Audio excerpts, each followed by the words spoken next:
Hello à toi, j'espère que tu as la forme. Je suis ravie de te retrouver dans cette nouvelle vidéo de bon matin avec mon café. Si tu ne connais pas encore Closer Evolution, je t'invite à t'abonner à notre chaîne et à activer la cloche de notification histoire de ne rien louper. Je ne lâche pas le rythme, ça va faire bientôt maintenant 2 mois que je fais une vidéo par jour sur YouTube. C'est un format assez court puisque j'ai 10 minutes pour t'expliquer un concept autour du closing, du setting, du mindset, de l'entrepreneuriat. Et aujourd'hui, je vais te parler de l'importance de sortir du script et non pas d'y coller à 100%. Tu vas comprendre de quoi je parle tout de suite. Let's go!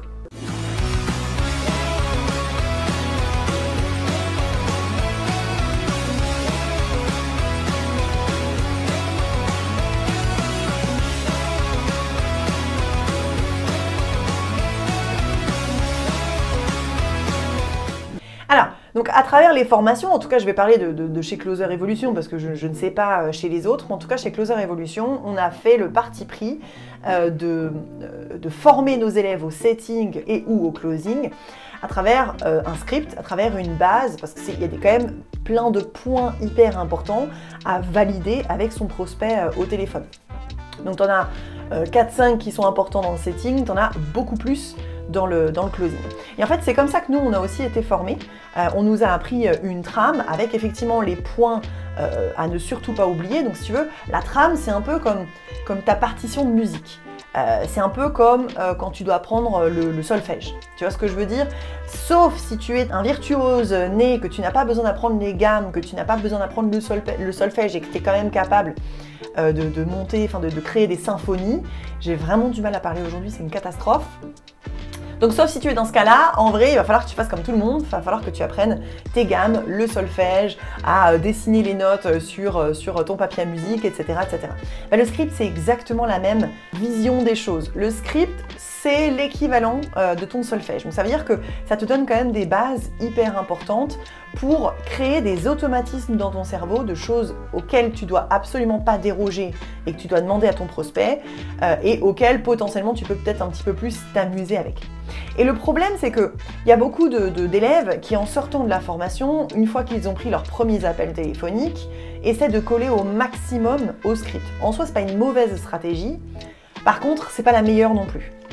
Donc tu t'imagines bien, en sortant de formation, que ce soit chez Closer Evolution ou chez n'importe qui, tu peux très bien closer où c'était des dizaines et des dizaines de programmes en sortir de formation. Ça peut être de l'immobilier, de l'e-commerce, du B2B, du B2C, de la formation professionnelle ou du mentorat, enfin bref, ça peut être vraiment beaucoup de choses.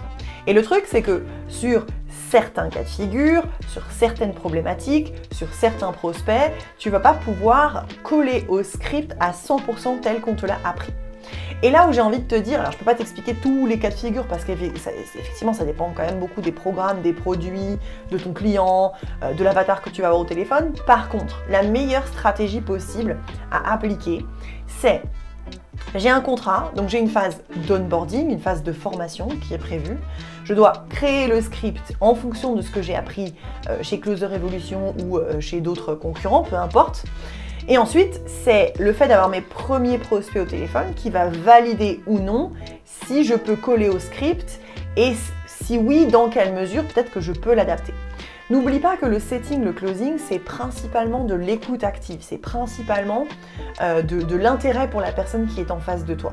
Donc ça veut dire que tu vas prendre tes premiers prospects au téléphone, allez, au bout de 10 appels, tu peux déjà te faire une idée de comment je me suis sentie, est-ce que j'ai pu respecter le script, est-ce que j'ai senti des tensions à un moment donné dans l'appel et auquel cas peut-être que le script n'est pas adapté, etc. etc. Et c'est pour ça que c'est hyper important, quand tu prends tes premiers appels, de les enregistrer, de te réécouter, de t'écouter toi avec un esprit un peu critique, de se dire est-ce que ça le fait, est-ce que ça le fait pas, et donc d'adapter en fonction de ça.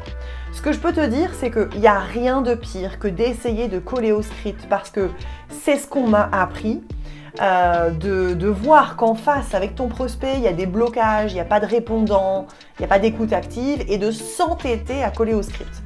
En soi, le script, c'est vraiment une partition de base, mais ce n'est pas la finalité. Moi, parfois, par exemple, tu vois, selon les programmes que j'ai vendus, il y avait certaines parties du script à la fin que j'avais pas du tout besoin de faire parce que mon client s'en était déjà occupé dans le webinaire il s'en occupe tous les jours sur son compte Instagram, etc.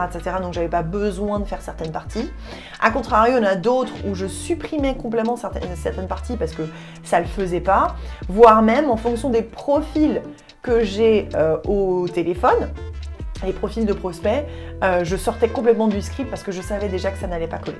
Donc tu vois, le truc c'est que le script, ça doit te servir de premier réflexe quand tu prends un premier contrat, et ce, que tu prennes 1, 10 ou 15 contrats dans ta carrière de closer dans le futur, peu importe. Et c'est une fois que tu es au téléphone avec tes prospects que ça doit valider ou pas, est-ce que je dois se coller au script ou pas, est-ce que ça fonctionne si je colle au script, pourquoi, si ça fonctionne pas, comment j'adapte, et si ça fonctionne, est-ce que je retravaille certaines parties ou pas.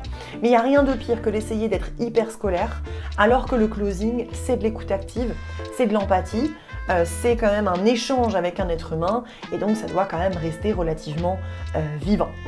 Si tu as des questions, tu sais où me retrouver dans les commentaires. En attendant, je vais terminer mon café. Je te dis à demain matin pour une nouvelle vidéo. Passe une très belle journée et ciao ciao!